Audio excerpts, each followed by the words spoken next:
नमस्कार। आज हम एक ऐसी खबर पर बात कर रहे हैं जिसने वाकई दुनिया भर में हलचल मचा दी है। ईरान के परमाणु ठिकानों पर हुए अमेरिकी हवाई हमले। हाँ, ये बहुत बड़ी घटना है। बिल्कुल, हमारे पास इस पर देखिए हिंदुस्तान, आज तक, इंडिया टीवी, नवभारत टाइम्स, अमर भारती जैसे कई अखबारों की रिपोर्ट्स हैं। अच्छा। और साथ ही न्यूज़ 18 इंडिया का एक वीडियो अंश भी है। कुछ रेडिट की चर्चाएं हैं और सैन्य ठिकानों से जुड़ी जानकारी भी। तो काफी अलग अलग नजरिए सामने आ रहे हैं इसमें। बिल्कुल। और आज हम इन्हीं सब स्रोतों को थोड़ा खंगाल कर ये समझने की कोशिश करेंगे कि भाई ईरान, अमेरिका और इजराइल के बीच ये जो तनाव है ये कहाँ तक जा सकता है, दुनिया भर से कैसी प्रतिक्रियाएं आ रही हैं और इसका बड़ा असर क्या हो सकता है। तो सबसे पहले हुआ क्या था असल में, जरा ये बताएं। हाँ, तो देखिए, अमेरिका ने ईरान के 3 खास परमाणु ठिकाने फोर्डो, नतांज और इस्फहान, इन पर हवाई हमले किए। ओके, और इसके लिए B-2 स्टेल्थ बॉम्बर का इस्तेमाल हुआ। ये वो जहाज होते हैं जो रडार की पकड़ में आसानी से नहीं आते। Stealth bomber. और खबरें तो ये भी हैं कि फोर्डो पर बंकर बस्टर बम गिराए गए। ये क्या चीज है? हाँ, कुछ रिपोर्ट्स में इसका जिक्र है। बिल्कुल, बंकर बस्टर बॉम्ब मतलब वो खास बम होते हैं जो जमीन के काफी अंदर बने मजबूत ठिकानों को, जैसे बंकर होते हैं ना, हाँ। उनको भेद कर तबाह करने के लिए ही डिजाइन किए जाते हैं।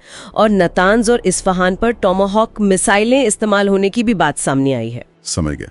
जाहिर है अमेरिका इसे एक बड़ी कामयाबी बता रहा होगा। बिल्कुल बिल्कुल, राष्ट्रपति ट्रंप ने खुद हमलों की पुष्टि की, कहा कि सफल रहे और दावा ये किया कि इससे ईरान की जो परमाणु बम बनाने की ओर बढ़ने की क्षमता है, जिसे परमाणु संवर्धन क्षमता कहते हैं, वो एक तरह से खत्म हो गई है। अच्छा। उन्होंने शांति की अपील भी की, लेकिन साथ ही और ज्यादा भयानक हमलों की धमकी भी दे डाली। एक तरह से मिली जुली प्रतिक्रिया।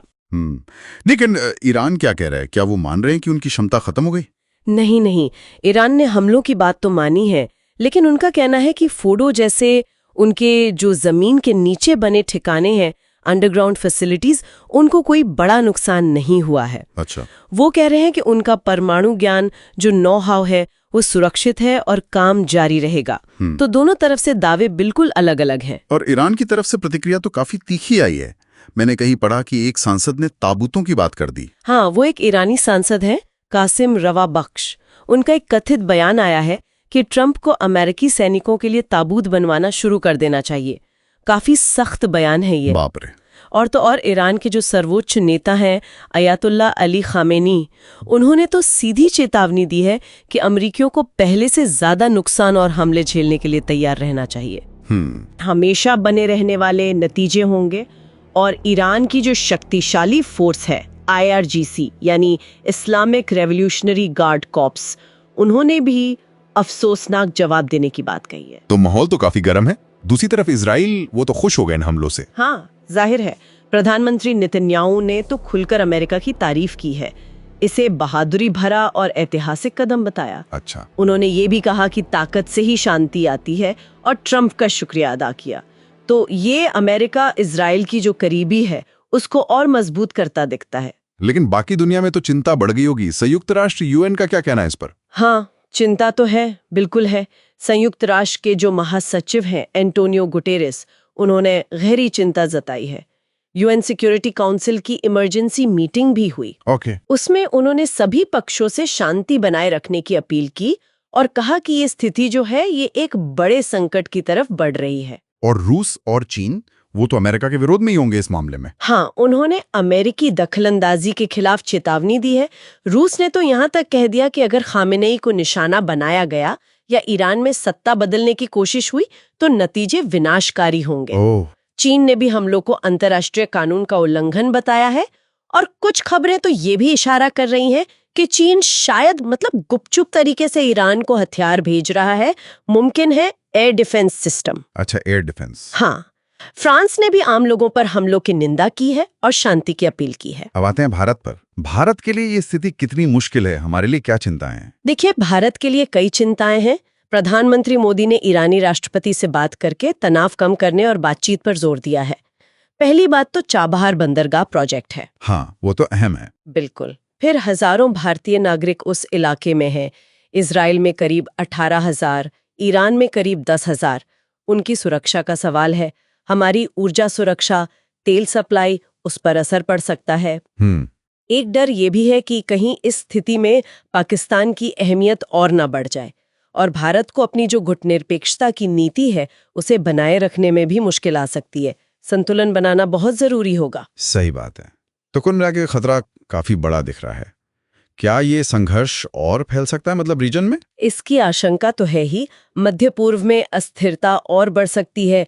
ईरान शायद अपने जो समर्थक गुट हैं जैसे लेबनान में हिजबुल्ला या यमन में हूती विद्रोही, उनका इस्तेमाल कर सकता है बदला लेने के लिए। प्रॉक्सी वॉर जिसे कहते हैं। हाँ बिल्कुल। और ये न भूलें कि उस इलाके में अमेरिका के करीब 40-50 हजार सैनिक और कई बड़े मिलिट्री बेस हैं, कतर, बहरीन, कुवैत, यूएई वगैरह, वो सब निशाने पर आ सकते हैं। और अर्थव्यवस्था पर क्या असर पड़ेगा? तेल की कीमतें तो शायद बढ़ी गई होंगी अब तक। हाँ, वो तो पहले ही करीब 35% बढ़ चुकी हैं। और एक बड़ा खतरा है हॉर्मुज जल डमरू मध्य से होने वाले व्यापार पर। दुनिया का लगभग 20% तेल वहीं से गुजरता है। हाँ, बहुत अहम रास्ता है वो। बिल्कुल। अगर ये रास्ता बंद हुआ या बाधित हुआ तो बड़ा आर्थिक संकट आ सकता है। वैश्विक मंदी की आशंका जताई जा रही है। कुछ अनुमान तो ये भी कह रहे हैं कि जीडीपी में गिरावट कोविड से भी ज्यादा हो सकती है। अरे बाप रे। हाँ, खाने पीने की चीजों का संकट भी गहरा सकता है। और एक और बात, परमाणु ठिकानों पर हमले से परमाणु तबाही का डर भी बड़ा है, चाहे वो अनजाने में ही क्यों ना हो। और अमेरिका के अंदर भी तो शायद ट्रम्प के इस फैसले पर सवाल उठ रहे होंगे। जी। उनकी अपनी राजनीति पर क्या असर है? हाँ, वहां भी ट्रम्प के इस तरह अकेले फैसला लेने की आलोचना हो रही है।